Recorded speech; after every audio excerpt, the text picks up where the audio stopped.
ज़ाब्ते हम नहीं मानते। बोलो, ज़ाब्ते हम नहीं मानते। Today we're diving into something that honestly reads less like a standard environmental report and way more like a devastating edge-of-your-seat manifesto. It breaks down a catastrophic water and environmental crisis unfolding right now in a neighborhood in Islamabad, Pakistan. It's a story about illegal infrastructure, the unbreakable laws of physics, and a fierce grassroots rebellion led by an unnamed mother. Let's get right into it. Just listen to how this document opens. The movement's central figure, who simply goes by the anonymous woman, starts with this incredibly haunting line. She says, "In the name of the one who hears the unheard, I speak to you today not as a name, but as a mother." She deliberately hides her identity to prove a point. She wants to strip away all the politics, all the religion, and all the social class distinctions. The campaign focuses entirely on the raw, undeniable human cost of this disaster rather than who is delivering the message. Section 1. A sinking, silent city. All right, so picture this. We're not talking about a massive, sprawling metropolis here. We're talking about a tiny neighborhood, just 250 households, about 1,200 residents, but crammed into this small footprint in heavy-duty, commercial-grade tube wells. According to the source data, these wells are sucking out between 400,000 and 500,000 gallons of water every single day. The sheer volume of water being violently drained from beneath this single community is just mind-boggling. Now, what's really fascinating about this document is how it turns the mirror on the community itself. It introduces this brilliant, biting term, advanced ignorance, and it hits the nail right on the head. The report points out that the residents here are highly educated. We're talking about people with advanced degrees and cozy government jobs. Yet they look the other way. The campaign absolutely roasts them, arguing that they prioritize their political affiliations and their daily conveniences over the safety of their own homes, willfully ignoring the literal destruction happening right under their kids' feet. Section 243, the 15-foot catastrophe. So let's look at the law versus reality. According to Section 1804 of the Pakistan Building Code, if you're digging a bore well deeper than 300 feet, you legally have to maintain a minimum distance of 100 feet from any building. It's basic safety. But the reality in Soan Garden? Bore number 3 is operating a mere 15 feet away from a 4-story plaza. 15 feet! That is an 85-foot violation of the law. They are running a massive industrial drill at just 15% of the required legal safety distance. Let's put these numbers into perspective. This well is 450 to 500 feet deep, sucking out up to 5,000 gallons an hour. Annually, we're talking about nearly 29 million gallons of water from one single illegal hole in the ground. No official no objection certificate, no environmental impact assessment, zip. In hydrogeology, there is a core principle called the radius of influence, which dictates that wells of this depth pull water from hundreds of feet away in every direction. The campaign notes that by completely ignoring this science, these wells are essentially stealing water from each other and hollowing out the earth in the process.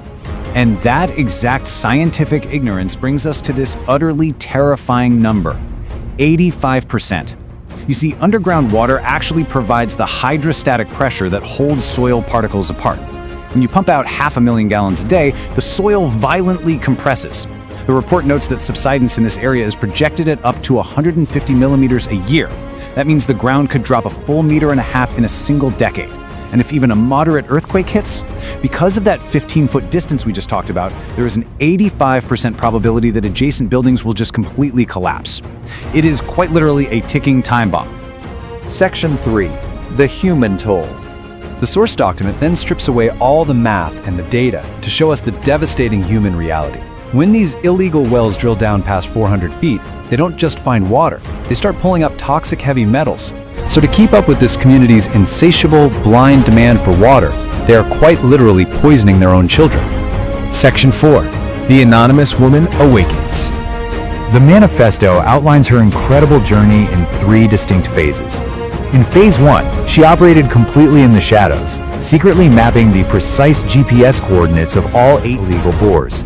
In Phase 2, driven by the declining health of her child, she absolutely refused to back down, building a massive paper trail of the community's complicity. And finally, Phase 3, the end game. She steps into the light to wake up the entire neighborhood. She transforms her personal, agonizing grief into a highly organized, fiercely data-driven rebellion. But here's the thing. She didn't have to fight this giant battle totally alone. The manifesto introduces the WEEP's Council, which stands for Water, Environment, and Public Safety. Think of them as the scientific and legal armor for her voice.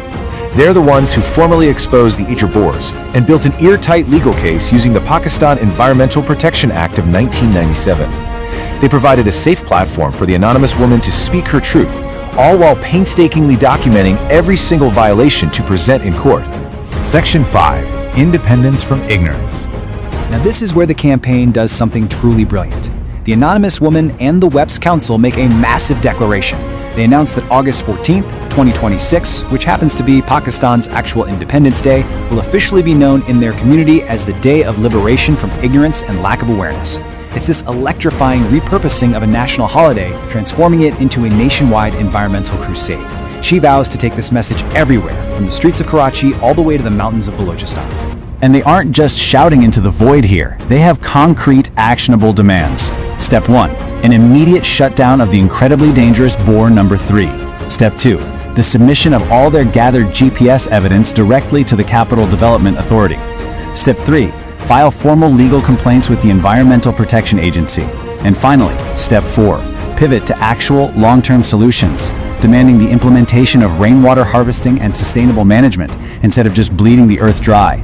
Up with this final, incredibly powerful monologue from the anonymous woman, ending on a direct challenge to all of us. She asks, "Will you sink with your silence, or will you rise with my voice?" She reminds us that saving the earth isn't just some noble goal.